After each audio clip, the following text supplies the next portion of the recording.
احنا في شهر 5، ولما ظبطوا البحر عملوا حطوا فيه الكور.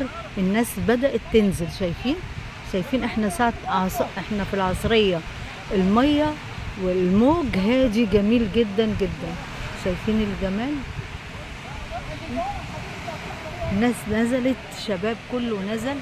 بصوا في حريم برضو نزلت معاهم تبعهم يعني. وعادي البحر في منتهى الجمال، كأننا في شهر 7 أو 8. حلوة أوي.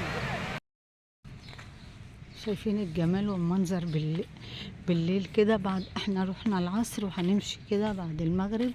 شايفين حاجة جميلة جدا جدا.